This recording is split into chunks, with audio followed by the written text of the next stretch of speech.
crops around the world. And in terms of how it's impacted us, sort of a microcosm of the UC at large. We just lost our lab manager. I've been there for 3 years. I'm one of the most senior people now because we make a lot less money and work a lot harder than people in the private sector. So when we lose someone, that's months and years of training in order to get them back up to speed. Institutional knowledge goes with them, and so we have a $10 million grant that 1/500th of that might have been able to keep somebody in the job long term. Okay. Well, we're hoping that you don't feel the burnout and you get staffed. We're going to see and listen to the messages you guys have out here at the picket line. I can tell they're getting started, but we do want to also bring you the message from the university as well. If we could pull up that graphic, the UC system says they are also the University of California, disappointed that ASPE and UPTE plan to strike. Both unions have chosen to focus their energy on strike preparation, amplifying misinformation rather than negotiating in good faith, says the university. We'll continue to cover this picket line out here with about 1,000 workers from UPTE. Hundreds of employees at San Francisco Unified will be getting preliminary layoff notices. Leaders voted unanimously to make painful cuts to try to avoid a state takeover. That's all because of a budget deficit of $113 million. The jobs of teachers, social workers, counselors, and teachers' aides could be in jeopardy. The superintendent says downsizing is difficult but necessary to avoid a full state takeover. We continue to prioritize decisions that are centered on the needs of our students, ensuring that the resources we do have will be used to support what matters the most, our students' academic success. Layoff notices will be sent out by March 15th, and the district will finalize its decision in May. East San Jose's Franklin McKinley School District is going to close 3 schools at the end of the year. That is because of a nearly $23 million budget shortfall. That decision follows a 3-2 vote by the school board and comes as the district grapples with a 40% drop in enrollment since 2011. Today, the Oakland Unified School Board will likely vote on authorizing preliminary layoff notices. If that passes, more than 100 workers could lose their jobs. That comes as the district is dealing with a $95 million budget deficit. The district is also considering school closures to balance their budget. 5 Oakland charter schools could close after this school year, impacting more than 1,500 students. Amanda Harry spoke with school officials and parents at Oakland's only public Montessori school about why they believe their school is so important to the community.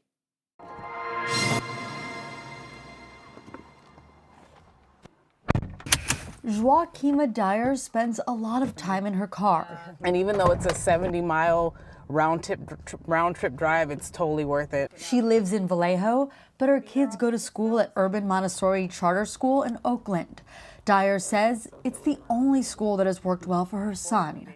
He has autism and ADHD. By the time he had gotten to this school, halfway through 1st grade, he had already been to 4 schools. He's now in 3rd grade. She also has a daughter in 1st grade. Montessori has changed both Dyer and her son's life. Before enrolling, he was constantly distressed. Feeling like he didn't deserve to live and that, he always let everybody down all the time. And to hear a 5 or 6-year-old say something like that is pretty alarming. The Alameda County Office of Education denied renewing Urban Montessori's charter because of higher than average chronic absences and low test scores. But the Montessori philosophy is different, focused on child-centered education and not test scores. Hello. Head of school Daniel Bissonette says Montessori instructors evaluate how a child is doing differently. Teachers watch how a child interacts with their classmates, how they engage with the materials, and by talking with them. Students work independently. There's a lot of choice in what they work on, where they work, who they're working with. Both his children go to school here. He was devastated when the ACOE denied their charter, but they aren't planning to appeal. He's trying to see if the Oakland Unified School District can bring the Montessori model to an in-district school. We've been trying to work with OUSD for several years around bringing Montessori into the district. There's a lot of obstacles in that process, but I think that right now there's definitely some more momentum to build more Montessori schools in Oakland. He says he's cautiously optimistic, despite the fact that OUSD has announced plans to merge 10 schools into 5.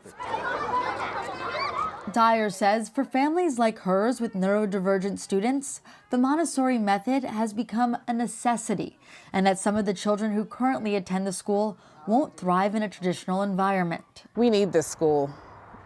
In some iteration of this school, we need. Some Montessori parents are still urging the ACOE to reconsider their vote for a 2-year provisional renewal.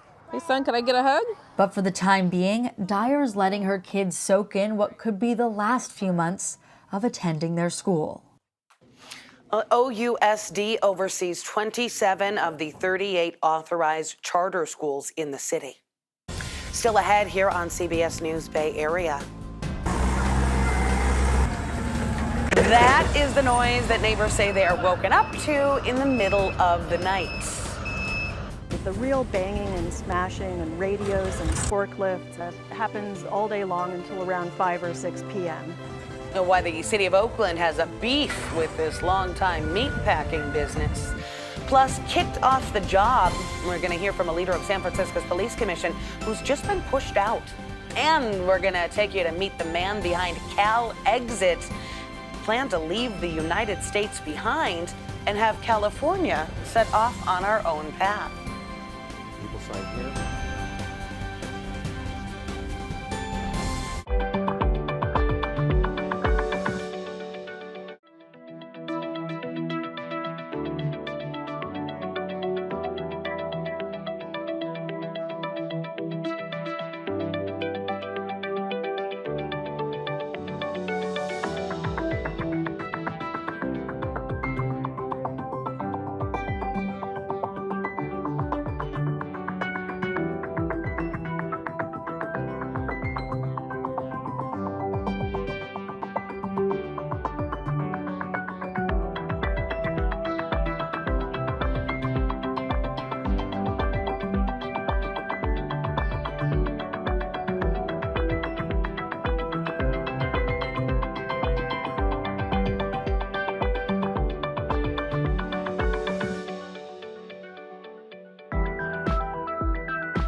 And very warm day for us today here in the Bay Area, with daytime highs in our inland areas topping off anywhere from the mid to low 70s in the forecast throughout this afternoon. We'll see plenty of sunshine today, so if you're doing any outdoor activities, make sure you're wearing that sunscreen. And we hold on tight to the 70s until around Friday, where temperatures start to dip down a lot cooler and back to where we should be for this time of year. Now, as we pull up the Bay forecast, it's pretty much the exact same trend. We're actually going to cool down with rainy skies in the forecast heading into this weekend. More on that coming up. One of the leaders of San Francisco's police commission is officially out of a job as Mayor Daniel Lurie seeks to reshape City Hall. The police commission crafts policy for police and oversees discipline of police officers. The Board of Supervisors voted 7-2 yesterday to remove Police Commissioner Vice President Max Carter Oberstone. He was appointed to the commission in 2021 by then Mayor London Breed. Earlier this month, Mayor Daniel Lurie sent a letter to the Board of Supervisors asking for his removal. Before his ouster, Carter Oberstone spoke at length yesterday, calling it an honor to serve on the commission. In my 3 years on this commission, I've taken the responsibility to be independent very seriously. I have cast every vote knowing that my first and only obligation is to the people of San Francisco, not to any politician or political cause. Mayor Lurie did not publicly give a reason why he wanted him off the commission. We reached out to his office for comment, and they didn't respond directly to the removal. Instead, they focused on the vote to confirm former federal prosecutor Wilson Leong to take his place, saying in part, quote, "We are appointing leaders who will work with fellow commissioners and departments to deliver better services for our city. And Wilson's decades of work in compliance and oversight will make him an asset as we work together to protect San Franciscans." Some people in Oakland say a very noisy neighbor is preventing them from getting a good night's sleep. We're talking about the Suprema Meat Company. It's located on 57th Avenue near the border of Emeryville, just a few blocks east of San Pablo Avenue. Our Katie Nielsen spoke with neighbors and city leaders about the decade-long feud and why a solution isn't as simple as it might seem.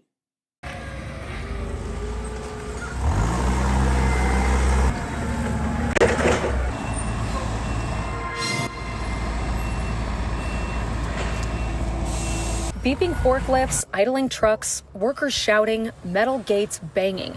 That's what some neighbors say they wake up to around 3:30 or 4 o'clock almost every morning when Suprema Meats starts loading and unloading trucks for the day's deliveries. The real banging and smashing and radios and forklifts and scraping and truck loading and shouting, and mayhem happens all day long until around 5 or 6 p.m. Kim Lucas is an epidemiologist who now works from home less than 50 yards from Suprema's loading area.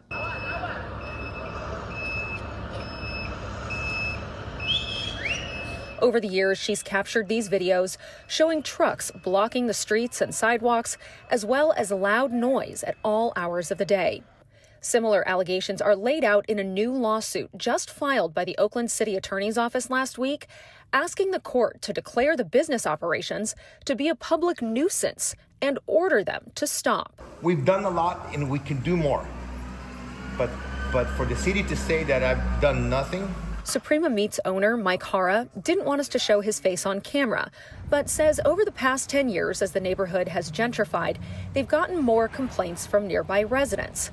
Hara says he did change operations to try to make less noise and also keep truck traffic off the residential streets, something he says costs the business a lot in lost revenue. But he says the city keeps suing them. Why do you think they're singling you out? I don't know. There is a 10-year history of the neighbors being inconvenienced and more than that, really devastated by the actions of Suprema Meats. The city council member for the district, Zach Unger, says this isn't about singling out one business, but instead working for the good of the neighborhood as a whole.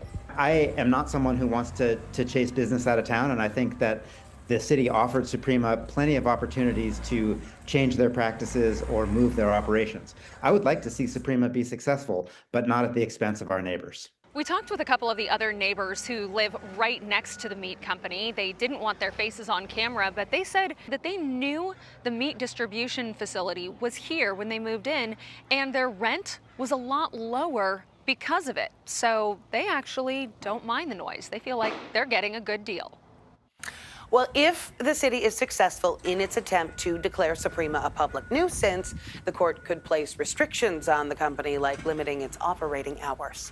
Still ahead, we're going to meet the man behind the push for California to secede from the United States. Why he says it is time for a split. You're I think California values are completely different from American values, and they've been that way for a long time.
Sunny day, it's a dry day for us, and high pressure continues to move in from offshore, giving us a repeat of that tomorrow. Here's the winds I was just talking about, by the way, this morning, pushing offshore. Half Moon Bay could get up to around 25 to 30 mile per hour wind gust, but it's looking promising into this afternoon. And we also have some rain right around the corner as we head into this weekend. A couple things are happening. We have a cold front sweeping in. That's not only going to drop our temperatures down from 70s to 50s, but it's also going to bring in a little bit of unsettled weather from Saturday until early next week. And that matches up with what the Climate Prediction Center has to say, too, showing wetter than normal conditions throughout most of the state of California as we head into the early couple weeks of March. So here's what's happening for us, at least throughout the next 7 days. Starting off with the Bay. 70s today, flirting back and forth with upper 60s into our Thursday forecast. The clouds start rolling in a lot more just ahead of those showers into this weekend's forecast. You'll notice that up in the North Bay. You'll notice that along the coast. Everywhere in between, we'll start seeing those rain chances increase. Now we head over into our inland spots. Another warm day for us today and tomorrow. We'll also jump from the 70s down into the 60s and 50s into this weekend. I'll have more on that in a bit.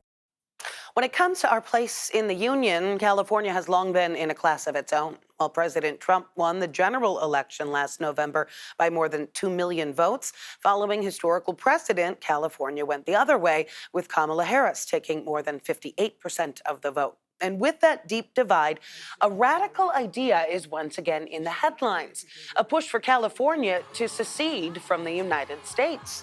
Our Max Darrow traveled to Fresno to meet the man driving the Cal Exit movement. Of the 50 stars on the American flag, star number 31 became California's in 1850. But nearly 200 years later, there's a growing push for that marriage to end from people who believe California and America have drifted too far apart. And Fresno native Marcus Ruiz-Evans is leading the way. Everybody thought I was insane when I proposed this originally, and everybody said it was going to go nowhere. Ruiz-Evans is advocating for California to secede and become an independent nation in what has become known as Cal-Exit. I think California values are completely different from American values, and they've been that way for a long time. Every day, he has conversation after conversation, working to raise awareness to his cause. Do you have a few minutes to talk? For him, it's personal. He says his mom moved from Texas to California as a young woman. The reason...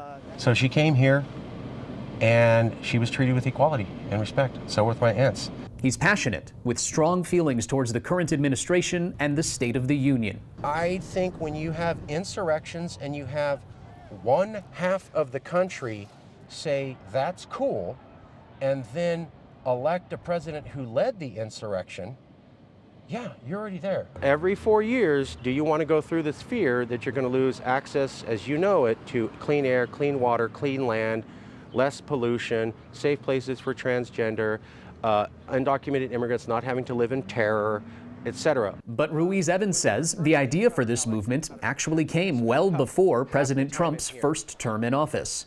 I got the idea in 2007. But with Trump winning a second election, for American citizens, January 20th, 2025 is Liberation Day. And more than 77 million Americans voting in favor of putting him back in the Oval Office, Ruiz-Evans says the Cal-Exit movement has gained new and significant traction. We think we've gone to the point where it doesn't work.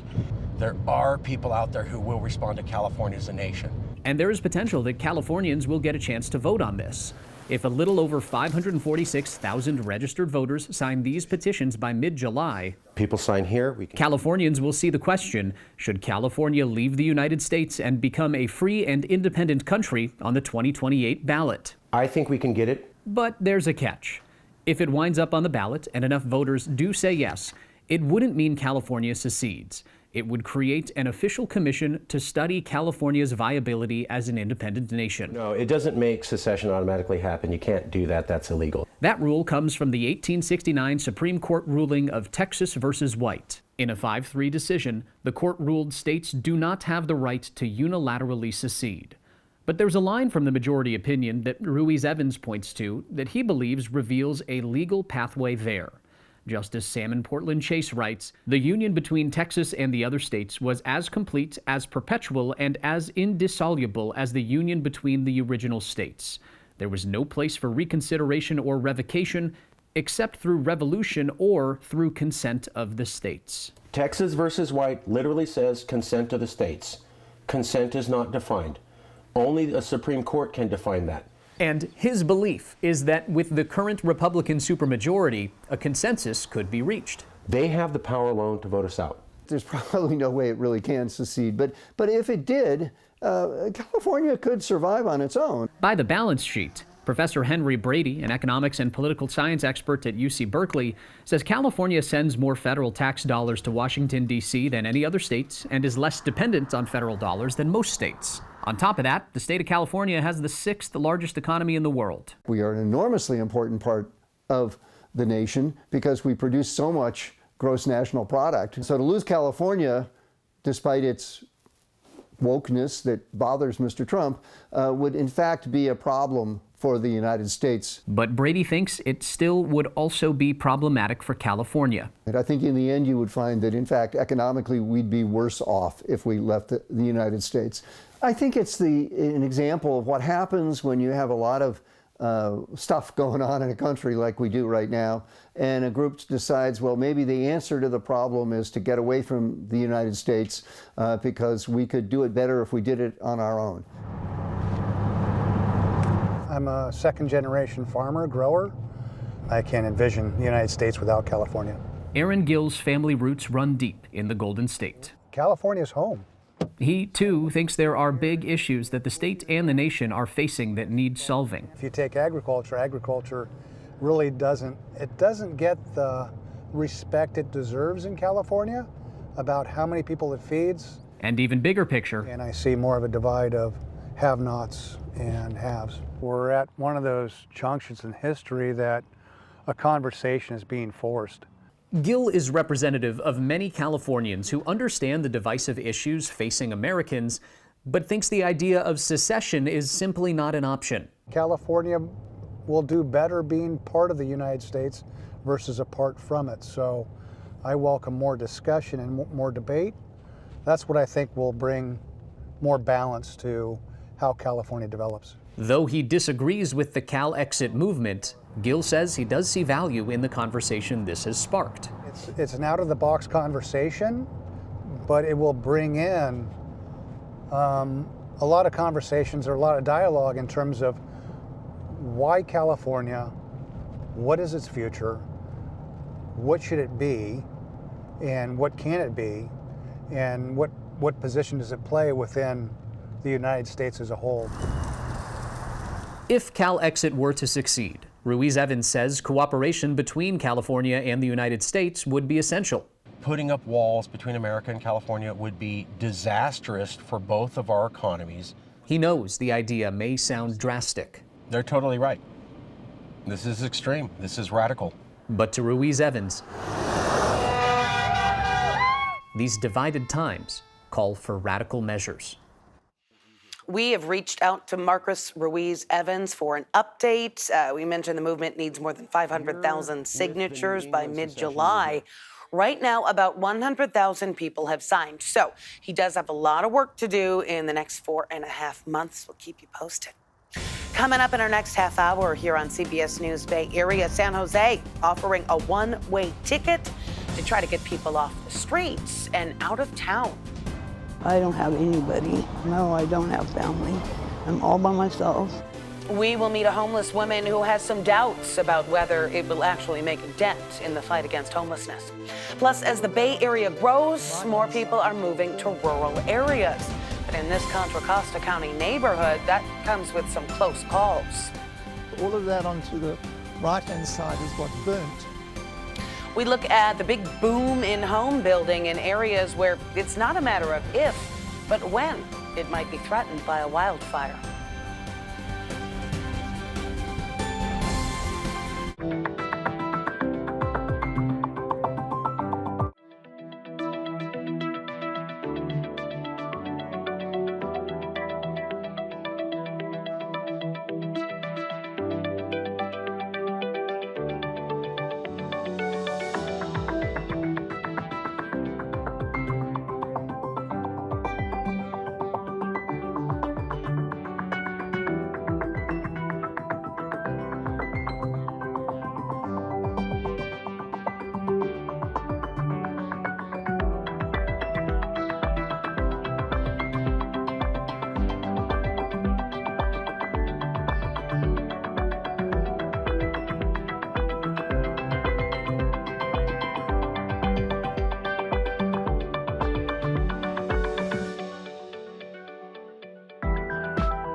I'm Ann Makovic, and this is The Minute. Thousands of UC workers across the state are on the picket lines today, launching a 3-day strike. The unions are alleging unfair labor practices and are demanding more money and staffing. UC leaders say the unions are amplifying misinformation instead of negotiating in good faith. Santa Rosa police say a high school student was stabbed by another student. Happened at Elsie Allen High School yesterday afternoon. The 15-year-old victim is in stable condition after surgery. Police say the suspect has been taken into custody. And the vice president of San Francisco's police commission has been kicked off the job. The board of supervisors voted 7-2 to remove Max Carter Oberstone. Mayor Daniel Lurie had asked for his removal and picked former federal prosecutor Wilson Leong to replace him. I'm Ann Makovic with the minutes.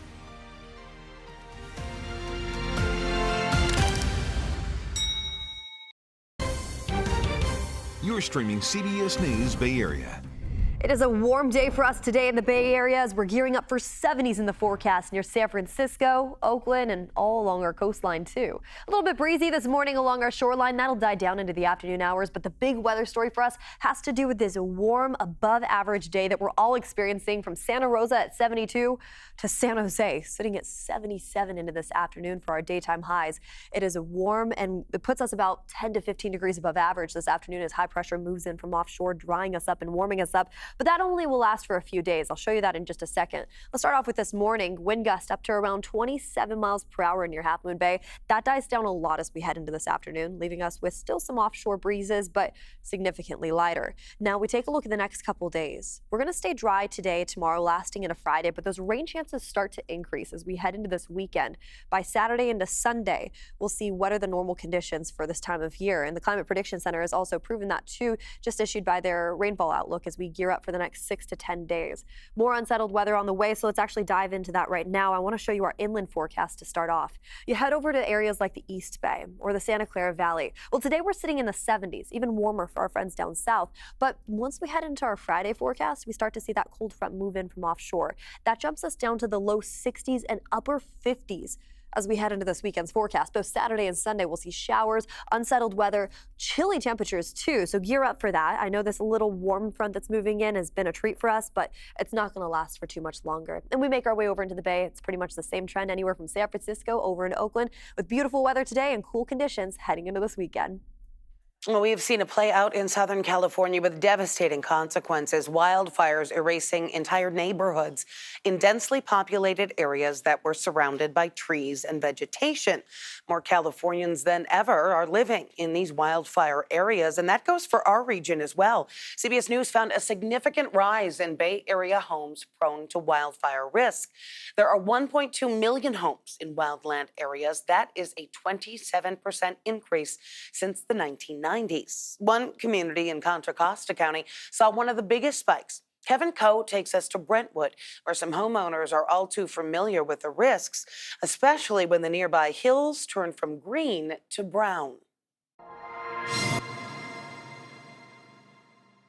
Rodney Griffin has lived in his Brentwood home since 2002, so he's seen his fair share of fires. We've had fires, within a couple of miles of the place that I've often watched from upstairs burn, but none have really threatened our home quite like this one. All of that onto the right-hand side is what burnt. It was just this past June when the Empire Fire broke out in Rodney's backyard. You can see those scorch marks coming right up to those homes. Rodney's neighbor also sharing this video. From my backyard. Griffin's neighborhood is in what's called the Wildland Urban Interface, or WUI, areas with high fire risk. Home building and growth in the WUI has expanded significantly in the Bay Area over the past 3 decades. In Alameda County, the number of homes built in the Wildland Urban Interface increased 40% between 1990 and 2020. About 1 in 3 homes in the county is in the WUI. In Contra Costa County, the amount of homes increased 33% during the same time frame, about 2 in every 3 homes. Taking a closer look, San Ramon in Contra Costa County had just over 2,000 homes in the WUI in 1990. By 2020, that number grew to more than 14,000. In Brentwood, the number of homes in 1990 was just under 400, and by 2020, more than 9,000.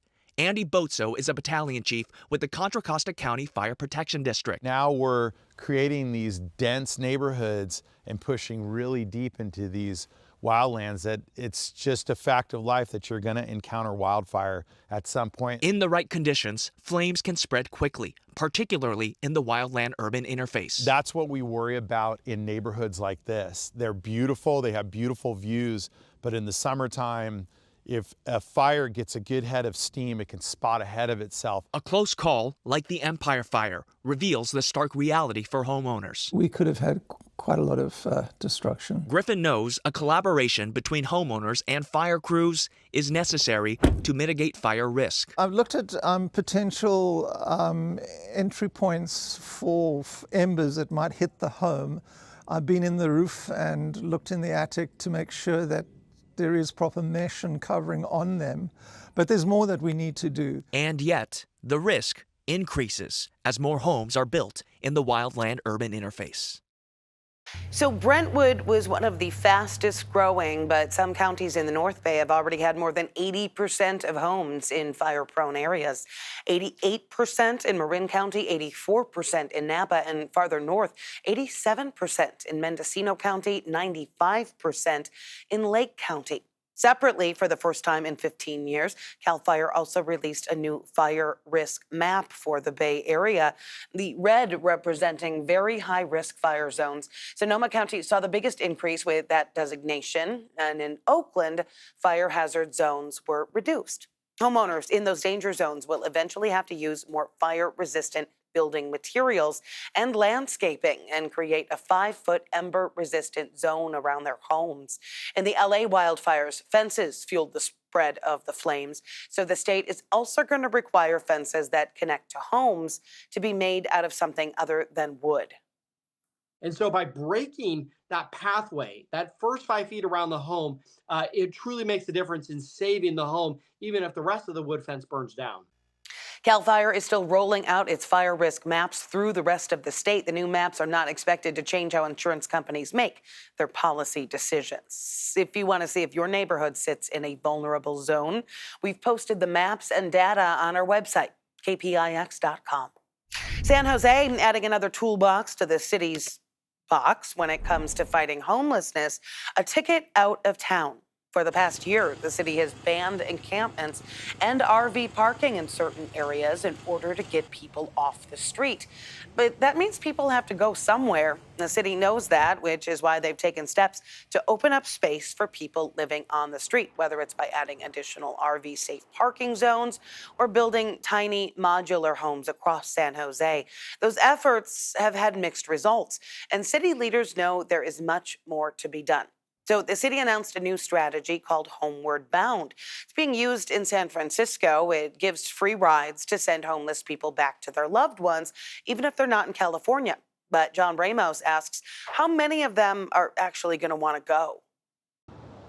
Offering a one-way ticket out of town may not sound like the most compassionate way to deal with the homeless, but San Jose is convinced that there are people living here who want nothing more than the chance to go home.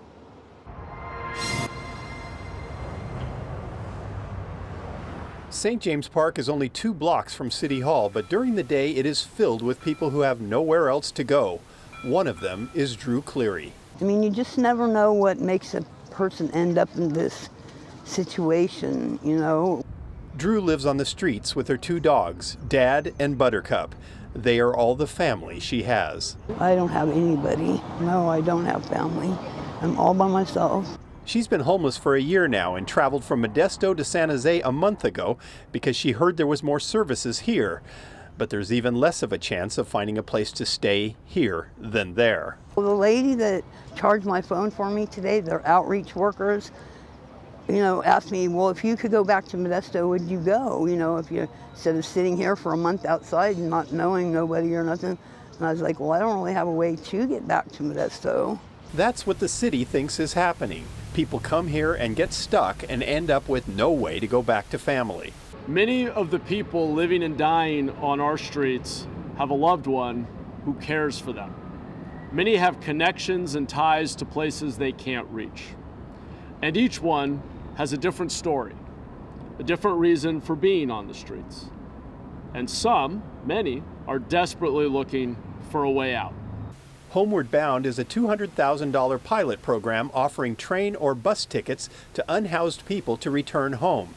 The city says it has caseworkers who will help find and connect homeless residents with loved ones who are willing to take them in.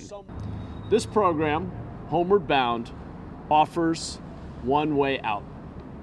It isn't the right program for everyone, but it's the right program for anyone trying to get home, trying to restart their lives and reconnect with family or friends who are willing to help. But listening in at the press conference was Gail Osmer, a local homeless advocate for the last 30 years. She says no one has ever talked to her about wanting to go home, and she's concerned that there will be no follow-up once someone is dropped off. How do we know that if an unhoused wants to go home, it's not a good environment? We don't know that. Maybe they're going into a worse environment than they are now. You know, we have to make sure our unhoused are safe.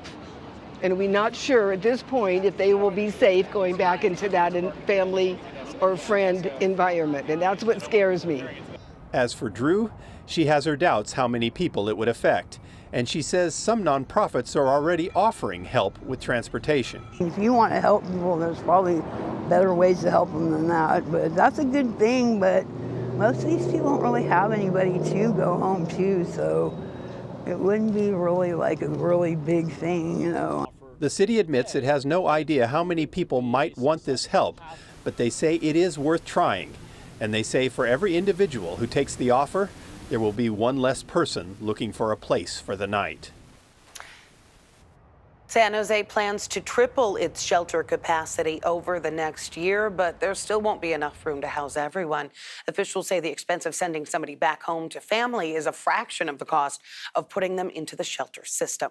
San Francisco has been doing some version of this for about 20 years now. Then Mayor Gavin Newsom implemented Homeward Bound in 2005.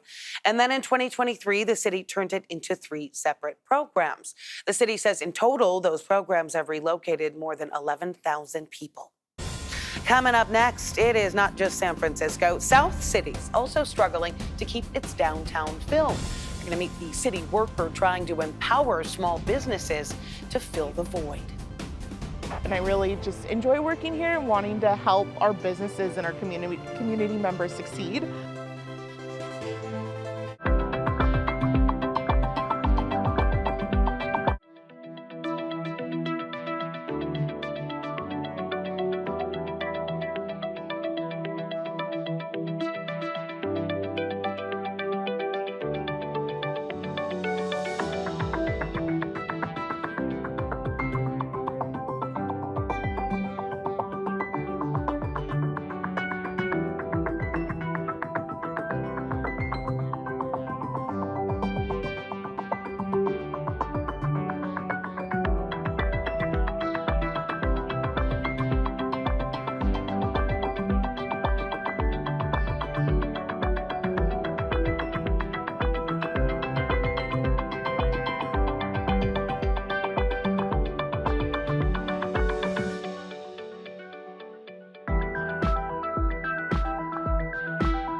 beautiful and very warm day for us today here in the Bay Area, with daytime highs in our inland areas topping off anywhere from the mid to low 70s in the forecast throughout this afternoon.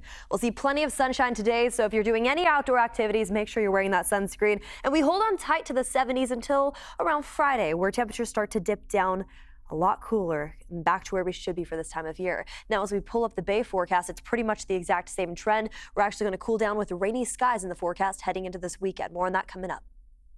Like many Bay Area cities, South San Francisco is trying to find ways to fill vacant downtown storefronts, many that have stood empty since 2020. So they're taking a page out of a few other cities' books, hopeful that it could bring new life downtown. Max Darrow explains. Yes, catering is a big part of our business here. With 10 years in business in downtown South San Francisco, it's very good. Leroy Douglas has found his recipe for success as the owner of Flava's Jamaican Grill. The rent for businesses here are kind of high, but other than that, it's a good place to have business. His jerk chicken is among the key ingredients. But in recent years, many small entrepreneurs here haven't been able to find their recipes. Take a walk down Grand Avenue and you'll see for lease signs up on just about every block. We have at least 10, which in a fairly small downtown is a lot. It's sad because it's not the most appealing thing to see coming down Grand Avenue. Katie Donner is a city employee working to change that. South City has a special place in my heart, and I really just enjoy working here and wanting to help our businesses and our community members succeed. Donner and South City are in the process of rolling out a pilot program to make it easier for small businesses to open downtown and fill vacant spots. The plan would involve offering short-term discounted leases at city-owned storefront properties for local businesses that want to open permanent locations. So Grand Avenue market rate rent is about $2 per square foot. With this program, we are going to propose $1 per square foot. On top of that, up to a $10,000 tenant improvement credit. And I hope with the movement of this program that it'll get spaces filled. The idea is similar to programs that have rolled out in other cities like Santa Cruz and San Francisco. There would be an application process. Donner says the city has identified 3 spaces so far they're hoping to fill. That includes this former barbershop that the city recently acquired, still with its bones well intact. And hopefully by next winter, we will be seeing these businesses open. There has been some pushback to the idea from some business owners who feel like they had to find their way without any help from the city. But back in the kitchen, Douglas is of the mindset a rising tide will lift all ships. If we could fill up all these places, I'm sure there will be more foot traffic in here. Better for his business and better for the place he's chosen to do business. So the plan is still being finalized. Donner says they're going to make another presentation at the City Council at the end of March. San Francisco started a program like this back in 2023. The city calls it Vacant to Vibrant. More than 900 businesses applied for 9 spots in the first round. The city says 7 of those signed long-term leases. Now, the program features 15 storefronts across downtown, and it just expanded to Union Square.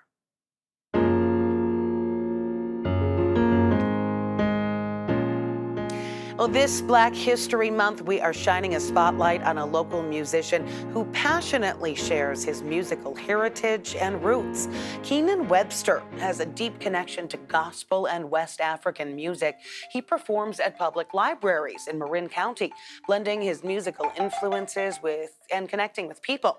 Webster aims to inspire others through his passion for sharing his culture. We want people to see where the source of a lot of the music that we hear today come from. You can catch the full story tonight at 5 o'clock on our evening edition with Ryan Yamamoto. Coming up, UC Berkeley's famous falcons have been missing for weeks. Could bird flu be to blame? Scientists weigh in on what might have happened to Annie and Archie.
today, it's a dry day for us, and high pressure continues to move in from offshore, giving us a repeat of that tomorrow. Here's the winds I was just talking about, by the way, this morning, pushing offshore. Half Moon Bay could get up to around 25 to 30 mile per hour wind gust, but it's looking promising into this afternoon. And we also have some rain right around the corner as we head into this weekend. A couple things are happening. We have a cold front sweeping in. That's not only going to drop our temperatures down from 70s to 50s, but it's also going to bring in a little bit of unsettled weather from Saturday until early next week. And that matches up with what the Climate Prediction Center has to say, too, showing wetter than normal conditions throughout most of the state of California as we head into the early couple weeks of March. So here's what's happening for us, at least throughout the next 7 days. Starting off with the Bay. 70s today, flirting back and forth with upper 60s into our Thursday forecast. The clouds start rolling in a lot more just ahead of those showers into this weekend's forecast.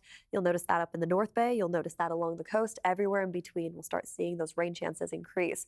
Now we head over into our inland spots. Another warm day for us today and tomorrow. We'll also jump from the 70s down into the 60s and 50s into this weekend. I'll have more on that in a bit. Well, the nest of two beloved peregrine falcons who live on top of UC Berkeley's Campanile Tower has been empty for almost 2 months. And scientists who monitor them 24/7 from webcams are starting to get worried. The group Cal Falcons fear that Annie and her partner Archie might have died from the bird flu. Neither has been seen on campus since January, and they say that that is abnormal. But there are other possibilities. The bird flu has killed many other falcons, opening up more areas to hunt or nest. And researchers say there is a chance the falcons may have moved on to explore. Annie has lived on top of that tower since 2016 and has produced eggs for 8 years there.